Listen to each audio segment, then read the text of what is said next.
For 5 years, I mailed care packages to a mining camp my husband hadn't set foot in since the second winter, and I only learned that on the night our anniversary fell on a Thursday. It was past 1 in the morning.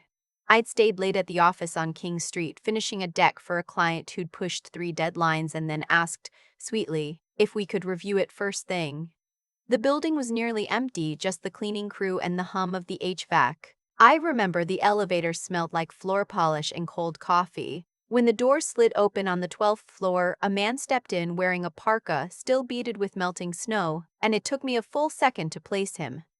He'd worked with my husband. Years back, when the Northern contract first started, the firm had flown a few of the engineers home for a project review and there'd been a dinner. I'd gone as the wife, smiled through it, kept the receipts in a drawer. He recognized me before I recognized him. "You're still here in the city," he said. And there was something careful in the way he said it, like he was checking the temperature of a bath. I told him I was. I asked the way you do, how things were going up north, whether he'd been back to camp recently. My husband and I were down to a video call every couple of weeks by then. The connection up at the site was terrible, he always told me, and I'd built my whole understanding of his life around that one fact. The man's face did something I didn't have a name for yet. The elevator reached the ground floor. The doors opened. He didn't move. "You don't know," he said. It wasn't a question. I held the door with my hand, the rubber gasket pressed against my palm. He told me my husband flew home almost 3 years ago, that the build he'd been assigned to had wrapped, that the two of them had been on the same charter out of Yellowknife, that my husband had said he was going to surprise me. He told me he'd seen him last spring on Queen West, walking out of a brunch place with his arm around a woman, and when he'd called out, my husband had looked right at him and kept walking. I want to tell you I screamed. I didn't. The strangest calm came down over me, the kind you get when you've been driving for hours and suddenly can't feel your hands on the wheel. I asked him if he was sure. He took out his phone. He'd taken a photo that day, he said, and had meant to send it but never could find a way that didn't feel like cruelty. He turned the screen toward me. It was my husband. He had his arm around a young woman's shoulders, and he was wearing the gray wool coat I'd ordered for him 2 birthdays ago and shipped, at no small expense, to a forwarding address he'd given me that he said routed through Edmonton. The timestamp said the photo was 8 months old. 8 months ago, he told me he was being sent to an even more remote section of the project. No cell service, satellite phone only for emergencies, that I shouldn't worry if he went quiet for a few weeks. "Send it to me," I said. My voice came out level and polite, like I was asking a colleague to forward a file. He did. I thanked him. He offered to walk me to my car, asked twice if I was all right, and I told him I was fine. And I turned and walked into the parking garage with my heels clicking on the concrete in a perfectly steady rhythm. I only started shaking once the car door was shut and locked. 5 years. I had kept our condo, paid the property taxes, shoveled the visitor spots when the building manager was short-staffed, all for a man who had been a 40-minute drive away for most of it. I scrolled back through our messages. The week before, he'd sent a picture of a frozen lake at dusk with a note about how he couldn't wait to bring me up there someday to see it for real. I'd saved it. I'd actually saved it. I didn't go home. I drove instead to the little one-bedroom we'd bought together back when we were engaged, a tiny place in the East End we'd always meant to rent out and somehow never did. I sat in the parking lot and made 3 phone calls. The first was to a private investigator a woman at my office had used during her own divorce. I left a message, sent him the photo, asked him to find out everything he could and to bill me whatever it cost. The second was to my best friend, who answered on the second ring even though it was the middle of the night because she's that kind of person. I told her I needed somewhere to stay for a few days and that I was going to need a lawyer. The third was to my manager's voicemail. Something had come up at home, I said. I needed the week. The handover notes were already in the shared drive. Then I sat in the dark with my hands in my lap and let myself think one clear thought. He had counted on me to fall apart. He had built his entire second life on the certainty that I would wait and weep and forgive, the way I always had, and I understood, sitting there, that I was not going to do a single one of those things. By the time the sky started to gray, I'd made a list on the back of a grocery receipt, gather everything, find out where he actually lived, figure out where our money sat, and then, only then, decide what to do with all of it. The investigator's first note came in around 7. The woman in the photo was 28, an interior stylist, and she co-owned a condo with my husband in a glass tower up near the lake, one of those buildings with a concierge and a saltwater pool on the roof. They'd been together about 2.5 years. I read that twice. He'd come home and within a few months he'd met her, and they'd built a whole life while I learned to fix the dishwasher myself off YouTube. I did the math because I knew even then that other people would. He left 5 years ago. He came home 3 years ago. He met her 2.5 years ago. The investigator's later note said she was 6 months along now. It all lined up, which somehow made it worse. There was no confusion to hide behind, just a man who'd chosen every single morning for years to keep lying. I want to be honest about the part that doesn't make me look good. I did not go to that tower and bang on the door. I went home to our condo first, and I sat at the kitchen table where we'd assembled our IKEA chairs the first week we moved in, and I cried until I was empty. Then I washed my face, and I opened our joint accounts on my laptop, and I started reading them the way you'd read a contract you were about to sue someone over. That's where it got strange. The supplementary card I thought he'd been using up north had no activity in months. The local crafts he'd mailed me in the fall, the soapstone carving that sat on our windowsill, had a tracking number that originated in a warehouse in Mississauga. And our money, our actual money, was almost all sitting in accounts under my name. Years ago, before he left, he transferred the bulk of our savings and our investments into my name. Easier for you to manage while I'm away, he'd said. He'd kissed my forehead when he said it. At the time, it had felt like trust. Now I sat in my kitchen and laughed out loud, alone, because his own caution had handed me the high ground. My best friend's husband was out of town, so I moved into their spare room and we treated her dining table like a war room. She'd already booked me a consultation with a family lawyer. A sharp, unhurried woman whose office was up on the 7th floor of a tower near the courts. The lawyer read through what I printed, and she set her glasses on top of the pile and looked at me for a long moment. Under Ontario law, she said, this is going to come down to equalization of net family property, not punishment. The court doesn't care that he broke your heart. It cares about numbers on a date. She let that sit. But you have something most people don't. He doesn't know you know. That's time, and time is everything. She explained that proving he deliberately deceived me for years was hard precisely because I'd kept getting messages from him. The contact looked, on paper, like a marriage, so I showed her my phone. The locations were spoofed, I said. The video call backgrounds were fake, the same frozen lake on a loop. I'd noticed the night before that the light never changed in those calls, no matter what time I rang. She nodded slowly and made a note. We'll need someone technical to confirm that. But if we can show the contact itself was manufactured, that changes things. Then she said the thing that mattered most. Don't do anything rash. Don't move money in a way that looks like hiding it. Don't confront him in public. Let me build this properly. I told her I had one thing I needed to do first, and she gave me a long look and said, "Be careful." Here's the thing I did. It was our anniversary, and for 5 years he'd marked it the same way. A message in the evening apologizing for being so far away, promising to make it up to me when the contract ended. I knew he'd send it. So that afternoon I logged into the old email account we'd used when we first started dating, the one with our first awful selfies in it, and I wrote him a letter. I didn't accuse him of anything. I told him I'd been having trouble picturing his face lately.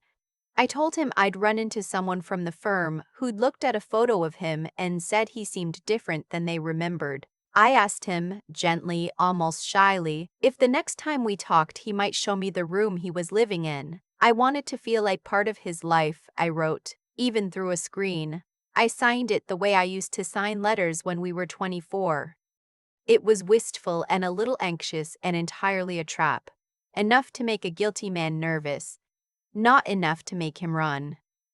He called me at 7 that evening. I could hear how careful he was being, how the background behind him was dead silent for a place he claimed was a working camp.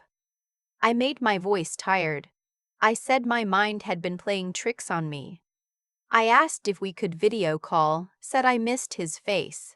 He said the signal was bad where he was standing. I said, as lightly as I could manage, that it must be late up north, must be dark, and yet it sounded so quiet, almost like he was indoors in a city. He stumbled. He asked if I'd been hearing rumors. I said, oh, what kind of rumors? And the silence on the line was the most honest thing he'd said to me in 3 years. He told me he wasn't hiding anything. He said it too fast and too firmly, the way people do, and something in my chest finally went cold and quiet and sure. I told him I was tired, wished him a happy anniversary, and hung up. 2 minutes later, the same message arrived that I'd gotten every year. Sorry I can't be there. I'll make it up to you. I love you. I deleted it without saving. That night I followed him. I'm not proud of how good I turned out to be at it. I parked across from the tower in my own car, the one registered in my name that he'd bought before he left, and I watched the entrance from a coffee shop window. The investigator had given me enough of his routine that I knew roughly when he came and went. When he hurried out around 10, looking over his shoulder, and got into a rideshare, I followed at a distance up Lakeshore and watched him meet a man at a quiet tea house who turned out to be his cousin, the one who worked at one of the big banks. There were documents on the table between them, real estate by the look of the folders and what might have been insurance papers. I sat in my car and watched through the window, and I filed it away without understanding it yet. What I understood was enough for one night. I went back to my friends, backed up every screenshot to the cloud and to a drive, and I booked myself a flight east, out to the coast, for the next afternoon. Then I sent him a last text saying I'd be traveling for work for a week with patchy service, and not to worry, and I switched my phone to a cheap prepaid SIM and turned the old one off. I'd never been to the East Coast. He'd always promised we'd go together, after the contract, after the money was in, after. I went alone. I rented a room in a clapboard house on the Bay of Fundy from a woman in her 70s who took one look at me at her door and gave me the room with the best view of the water without my asking. Her husband had died a couple of years back. She told me over chowder that first night. Heart trouble, and she'd thought the world had ended and then discovered, to her own surprise, that it hadn't. She had a garden and 3 apple trees and a brother with a fishing boat, and she fed me like I was someone's daughter she'd been entrusted with. On the second morning, she drove me down a gravel road to a stretch of black rock where the tide goes out farther than anywhere on earth, and we sat and watched the water pull back over the flats, and she told me to yell at it if I needed to. I didn't yell, but I told her the whole thing, start to finish, and when I was done, she was quiet for a while, and then she said, "Don't you go spending your good years grieving a man who spent his pretending to be somewhere he wasn't. Save yourself for someone who knows what you're worth." I cried then, finally, the clean kind of crying, and the tide kept going out, and the world kept not ending. While I was out there, the messages started. I'd log into that old email account from the rented room and find them stacked up 1 an hour. Where are you? Pick up the phone. What's this about a lawyer? Whatever I did wrong, we can fix it. I love you, please. I read them the way you'd read a script for a play you weren't in anymore. I didn't reply. He found me anyway. That's how I knew he was serious. He'd hired his own investigator, and somehow he'd traced my flight, and on the 4th day, the woman who owned the house came back from town with her jaw set and told me a man had been by asking for me. Tall, glasses, a rental car too nice for the road it came in on. She'd told him she had no guests. Her brother offered me his spare room, no charge, in a fishing village where a stranger couldn't buy a coffee without 3 people knowing. I took it. I went out on the boat with him the next morning, far out where the land was a gray line, and my phone had no bars, and for a few hours I felt genuinely safe. But by then my husband was fighting, and fighting ugly. The investigator's notes turned sharp. My husband had gone to the bank and tried to report my joint card lost. He'd failed because he couldn't produce the right identification. He'd quietly moved a large sum, tens of thousands, into an account I couldn't trace. The kind that get set up to disappear. There were deposits in his personal history over the past few years that his salary couldn't explain, and they added up to something close to $400,000. Which is not money a project manager makes building infrastructure, even good money, even up north. And the girlfriend's parents, the investigator noted, had met with a lawyer of their own. Her father, it turned out, had put up a big chunk of the down payment on that condo, and now everyone with a stake was lawyering up. The worst of it came at my parents. He drove out to their bungalow in the suburbs and told them I'd had a breakdown from overwork and run off, and that he was only trying to bring me home. He cried in their living room. My father's blood pressure spiked so badly my mother had to dig out his pills, and it was only because my best friend got there and called him a liar to his face, told him she knew he'd been home for years, that he finally left. When I heard that on a boat in the middle of the Atlantic, something in me that had still been a little soft turned to stone. I went home. Running was no way to finish this. I met the girlfriend at a cafe near City Hall because she texted me, said she needed to talk, and I'd surprised myself by saying yes. She was younger than the photos, and her face had that pregnant fullness, and she sat across from me with both hands cradling her belly like she was bracing for a blow. She told me she'd only learned a week earlier that he was married. He'd told her he'd been divorced for years, that his ex had moved overseas. She'd believed him because there'd been just enough strangeness to explain away. He hated when she came by his work. She'd never met his friends. He kept his phone face down and took it into the shower, and when she'd asked, he'd said it was sensitive client information. I asked her about the down payment, the money from her father. Her face went white. She hadn't known I knew. I told her plainly that she was a victim too, that the only difference between us was that I'd found out and she was still telling herself stories. She started to cry. I slid a printout across the table, the record of his contact with me, every fabricated message lined up against the dates he'd spent with her. And I watched her read it and understand. She said she'd leave him. She said she needed time to get herself and the baby sorted first. I told her that was the smartest thing she'd said all afternoon. When I stood up to go, she said something I didn't expect. She said she thought he was sick, that while she was packing his things, she'd found a prescription bottle, antidepressants, with a date on it from over a year back. She asked me if I ever got the chance to make sure he saw someone. I didn't sleep that night. The investigator sent a new note that turned my stomach. My husband had taken out a large life insurance policy a few months earlier. The original beneficiary had been the girlfriend, but there'd been a change recently. The new beneficiary was me. $500,000 payable to a wife he'd spent years pretending to forget.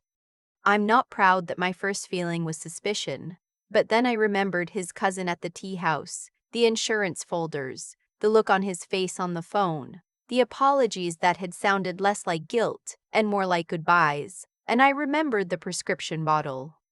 I called the lawyer. She told me they'd lost contact with him. He hadn't shown up to work. His car had been found in a parking lot down at the lake, his phone and wallet still inside. The police were involved now. They'd found enough in his accounts to suspect he'd been preparing to disappear. But I knew, the way you know a thing in your whole body, that he wasn't running. There's a spot at the bluffs east of the city where the land drops in pale cliffs straight down to Lake Ontario. And on our second date, 10 years ago, He'd taken me up there to watch the sun come off the water and promised he'd take me somewhere with a real ocean someday. I told the detective about it. He told me not to go. I went. By the time I got there, the cruisers were already parked at the top, their lights turning the dusk red and blue. An officer tried to stop me. I said I was his wife. The detective came over, his mouth a hard line, and told me my husband was out past the railing on a crumbling ledge and wouldn't let anyone near. He said they had a negotiator. I said it had to be me. He looked at me for a long time and then he handed me a vest. I walked out toward the edge with my heart slamming and the wind off the lake trying to take my voice. My husband stood with his back to me, out where the fence was broken, in a space barely wide enough for a person, the drop and the dark water below him. "Go home," he said when he heard me. "You shouldn't have come." I told him I came to take him home. He laughed, a small broken sound, and said he didn't have a home anymore. The girlfriend was leaving. I was leaving. His family was a country away. He said he had nothing. "You have yourself," I said, and I took a step. He said he was the biggest failure he knew. He'd lied to me for years, hurt her, was about to lose everything, probably go to jail. He asked if a man like that was worth keeping alive. I told him he was sick, that it was treatable, that I'd go to the hospital with him myself. He said it was too late. I told him there's no such thing as too late while you're still standing there. The wind howled. The water hit the base of the cliff with a sound I can still hear. "Do you remember this place?" he asked suddenly. He talked about the second date, the sun on the lake, the promise. So many promises, he said, and not one of them kept. I said we could go right now, anywhere he wanted. I said the baby needed a father, that he could change for that child, that being alive was the only door any of it could come through. I told him that if he jumped, I would never forgive him as long as I lived, that I would hate him to the center of myself, that dying to escape was the most cowardly thing a person could do. I don't know if it was the right thing to say. It was the truest. His shoulders shook. I was close enough then to see his face in the light, wet and gray and 20 years older than the man on that second date. He said the person he was most sorry for in the whole world was me. I told him then he had to live and pay it back every day for the rest of his life, because the dead pay back nothing. And then the concrete under his foot gave way. I lunged. My fingers caught the edge of his jacket and lost it. He went backward off the cliff and the dark took him and time simply stopped. I heard the detective shouting for the Marine unit. I dropped to my knees at the edge and stared at the water and could not make a single sound. They found him. The boat was already out and the searchlights swung across the lake and a voice came over a radio and said he was alive, he was conscious, and my legs went out from under me. He had hypothermia and a concussion and 2 cracked ribs, but he was alive, and later the police told me they believed it had been an accident in the end, that the ledge had failed while he was turning his body back toward the railing. In the last second, they said, he'd been trying to climb back to safety. He'd wanted to live. I have held on to that. I sat with him in the hospital because there was no one else to. He couldn't look at me. He said he hadn't meant to do it and then said he had, that when he was standing out there he'd wanted to jump, but the moment he was falling he'd been more afraid than he'd ever been in his life. I told him that being afraid to die meant some part of him still wanted to live, and that was the part we were going to build on. I told the doctors about the antidepressants, asked for a psychiatric consult, and they arranged it. I want to be clear about what I did and didn't do after that. I did not take him back. Our marriage was over and I told him so in that hospital room, gently, but with no door left open.